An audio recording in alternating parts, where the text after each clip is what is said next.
Assalamualaikum warahmatullahi wabarakatuh. Apa kabar semuanya? Semoga dalam keadaan yang baik dan sehat. Nah, di video kali ini kita akan belajar tentang kelangkaan. Saya yakin kalian sudah tidak asing lagi dengan istilah kelangkaan. Nah, nanti di video ini juga kita akan membahas tentang bagaimana untuk mengatasi kelangkaan, ya. Lalu kita akan mengenal tentang masalah-masalah pokok ekonomi, baik menurut aliran tradisional atau klasik, kemudian juga ada aliran modern. Nah, untuk lebih jelasnya lagi, simak video ini selengkapnya.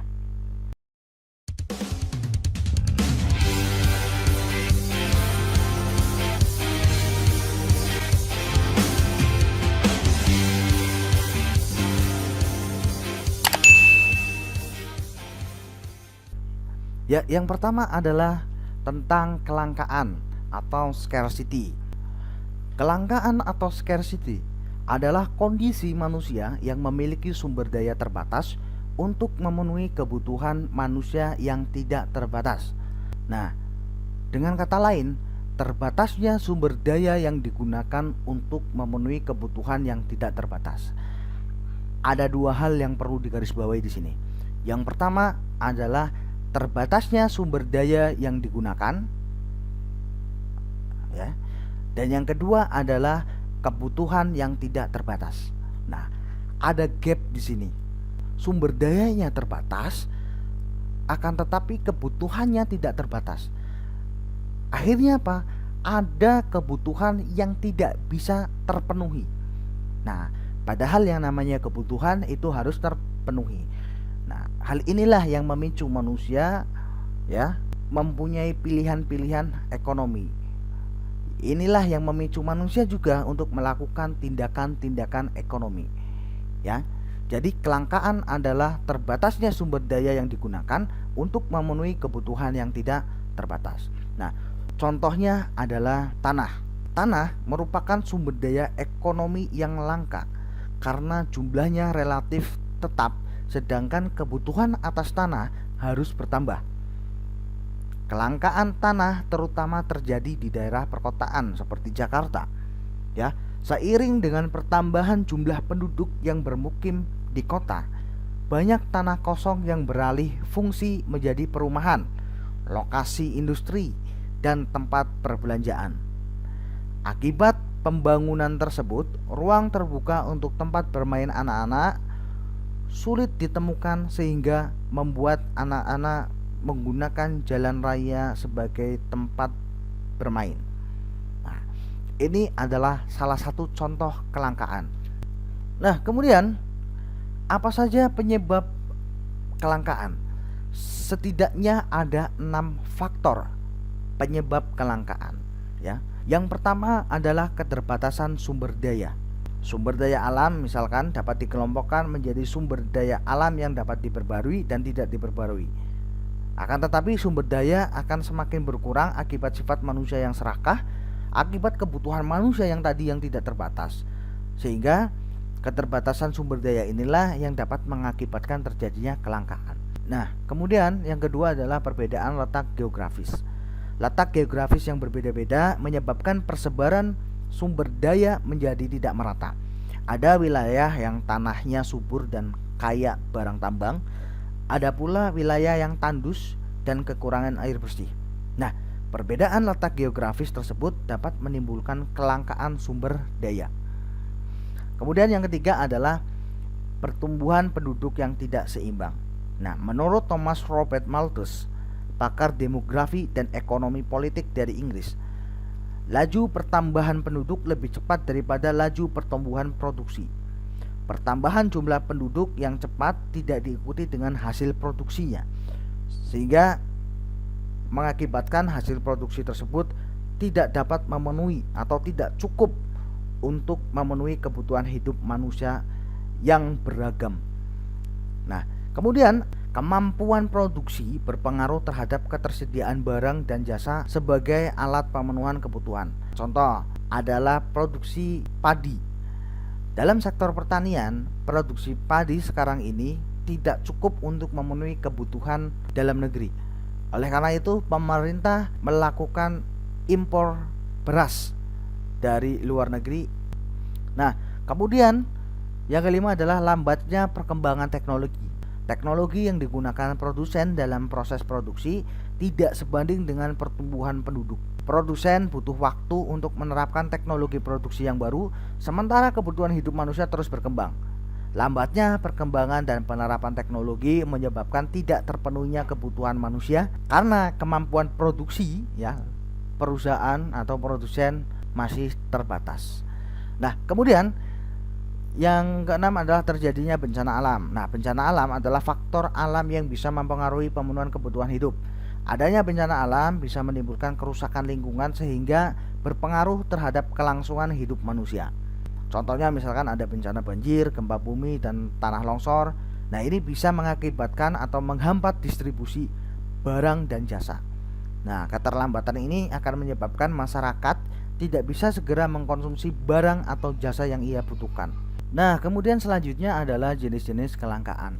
Jenis-jenis kelangkaan dibedakan menjadi 4. Yang pertama adalah sumber daya alam.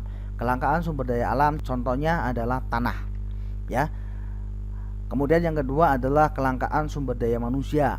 Nah, kelangkaan sumber daya manusia ini lebih pada manusia-manusia yang berkualitas, ya. Manusia-manusia yang mempunyai skill atau kemampuan. Semakin hari tenaga-tenaga ahli atau orang-orang yang kompeten dalam bidang produksi atau dalam bidang tertentu semakin langka. Nah, untuk mengatasi ini maka diperlukan peningkatan kualitas pendidikan baik formal maupun informal. Nah, kemudian yang ketiga adalah kelangkaan sumber daya modal. Nah, sumber daya modal dapat diartikan sebagai sumber daya hasil buatan manusia yang dapat digunakan untuk mempermudah dalam pelaksanaan proses produksi. Keterbatasan modal merupakan masalah yang dihadapi sehingga negara harus melakukan pinjaman kepada negara lain. Nah, kemudian yang terakhir adalah kelangkaan sumber daya kewirausahaan. Kewirausahaan di sini merupakan kemampuan untuk mengolah, mengorganisasikan ketiga sumber daya, yaitu sumber daya alam, sumber daya manusia, dan sumber daya modal. Kelangkaan sumber daya kewirausahaan berkaitan dengan skill yang dimiliki individu. Oleh karena itu, peningkatan kemampuan dalam upaya menghasilkan manusia-manusia yang memiliki sikap wirausaha dapat dilakukan dengan menumbuhkan sikap kemandirian. Nah, kemudian ada strategi mengatasi kelangkaan. Ya, strategi mengatasi kelangkaan ada 2. Yang pertama adalah dengan menyusun skala prioritas. Ada beberapa hal yang perlu diperhatikan dalam menyusun skala prioritas. Yang pertama adalah tingkat urgensinya. Tingkat urgensi yaitu bagaimana di dalam menentukan pilihan mana yang harus didahulukan dan perlu dipertimbangkan seberapa jauh tingkat kepentingan hal tersebut. Contohnya, misalkan ada seorang pelajar yang akan menghadapi ujian pada malam sebelum hari ujian, ia akan belajar. Namun tiba-tiba lampu kamar mati dan dia juga belum membeli pensil. Manakah yang lebih penting dari lampu belajar atau membeli pensil? Nah, dalam kasus ini, hal yang diutamakan adalah membeli lampu kamar sebagai sarana penerangan belajar, sedangkan alat tulis bisa meminjam kakak atau adik terlebih dahulu. Nah, kemudian yang kedua adalah kesempatan yang dimiliki. Pertimbangan kedua adalah jika suatu kebutuhan hanya dibutuhkan pada saat itu saja, maka perlu didahulukan. Misalnya, dalam suatu kondisi darurat, keselamatan atau kesehatan merupakan hal yang paling diutamakan. Demi kesembuhan dan kesehatan, maka obat merupakan kebutuhan nomor 1 dan yang paling utama untuk didahulukan dibandingkan hal lain yang bisa ditunda dan dikesampingkan terlebih dahulu. Nah, yang ketiga adalah pertimbangan masa depan. Contohnya, ada berbagai pilihan bidang les yang ingin kita ikuti. Tetapi karena keterbatasan suatu hal, maka kita harus menentukan salah satu dan tidak bisa memilih keduanya. Manakah yang harus kita pilih? Dalam hal ini kita harus mempertimbangkan mana yang paling bermanfaat bagi masa depan kita. Nah, selanjutnya yang terakhir adalah kemampuan diri. Hal terakhir yang bisa menjadi bahan pertimbangan dalam menentukan skala prioritas adalah kemampuan diri. Contohnya, di zaman sekarang, persaingan hidup di kota besar sangatlah ketat dan memaksakan manusia untuk saling berlomba agar tidak tertinggal dengan yang lain. Nah, dalam kondisi kesemrawutan itu kadang muncul persaingan yang tidak sehat, berusaha memaksakan diri agar bisa sama dengan orang lain tanpa mempertimbangkan kemampuan diri. Akibatnya belum tentu akan bertahan lama, bisa saja malah semakin menderita dikarenakan keterbatasan yang dimiliki. Oleh karena itu, pertimbangan kemampuan diri akan sangat berguna dan perlu diprioritaskan terlebih dahulu. Nah, kemudian strategi yang kedua adalah bijak dalam menggunakan sumber daya. Nah, bijak dengan menggunakan sumber daya bisa dilakukan ya dengan cara memanfaatkan sumber daya alam tersebut secara efektif dan efisien. Menyelenggarakan pendidikan dan pelatihan keterampilan untuk meningkatkan kualitas sumber daya manusia. Nah, melalui kegiatan ini diharapkan terbentuk tenaga terampil dan ahli di bidangnya sehingga dapat memaksimalkan kegunaan sumber daya. Misalkan dengan menyelenggarakan sebuah kursus atau pelatihan-pelatihan. Nah, kemudian yang ketiga adalah mengelola dan mendaya gunakan modal secara tepat guna. Pengelolaan yang tepat guna ini akan membuat seseorang mampu mengatur penghasilannya dengan benar. Utamanya bagi seorang pengusaha, ia bisa mengefisiensikan biaya operasional sehingga keuntungan yang diperoleh akan maksimal. Nah, kemudian yang terakhir ada masalah pokok ekonomi. Ada dua aliran di sini. Yang pertama adalah aliran klasik atau tradisional.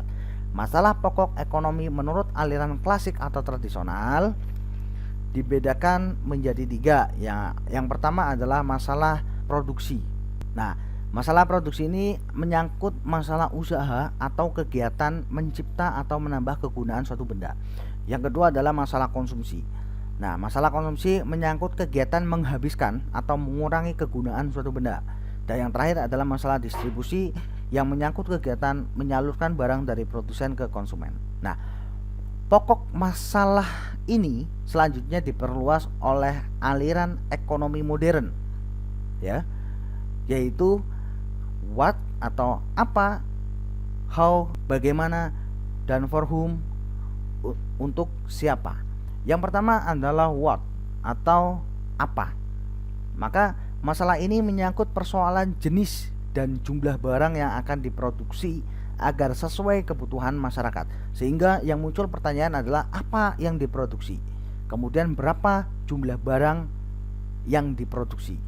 Nah, yang kedua adalah bagaimana atau how. Setelah jenis dan jumlah produksi dipilih tadi, persoalan yang harus dipecahkan yang kedua adalah bagaimana barang tersebut diproduksi. Ya. Kemudian siapa yang memproduksi? Sumber daya apa yang digunakan? Teknologi apa yang akan digunakan? Nah, kemudian yang ketiga adalah for whom, untuk siapa. Setelah memecahkan persoalan bagaimana memproduksi, lebih lanjutnya adalah untuk siapa barang yang akan diproduksi itu. Nah, kemudian siapa yang akan menggunakan atau memanfaatkan, menikmati barang yang telah diproduksi. Sehingga dalam masalah pokok ekonomi aliran modern, yang pertama adalah apa barang yang akan kita produksi, kemudian berapa banyak jumlahnya. Nah, kemudian muncul pertanyaan yang kedua. Masalah yang kedua adalah bagaimana. Ketika kita sudah menentukan barang apa yang kita produksi, berapa jumlahnya, kemudian bagaimana cara memproduksinya, siapa yang memproduksinya. Dan yang terakhir adalah setelah barang itu selesai diproduksi, ya, untuk siapa barang itu, ya, akan disalurkan ke siapa, siapa yang akan menggunakan, siapa yang akan memanfaatkan barang yang sudah kita produksi. Nah, itulah masalah pokok ekonomi menurut aliran modern. Selanjutnya ada sebuah kuis. Nah, para pelaku ekonomi saling berinteraksi dan berhubungan dalam melakukan kegiatan ekonomi. Tanpa adanya interaksi di antara mereka, kegiatan ekonomi di seluruh dunia tidak akan berjalan. Pertanyaannya, siapa sajakah para pelaku kegiatan ekonomi tersebut? Nah, tulis jawaban kalian di kolom komentar di bawah ini. Oke, sekian dari saya. Terima kasih, semoga video ini bermanfaat untuk kalian. Assalamualaikum warahmatullahi wabarakatuh.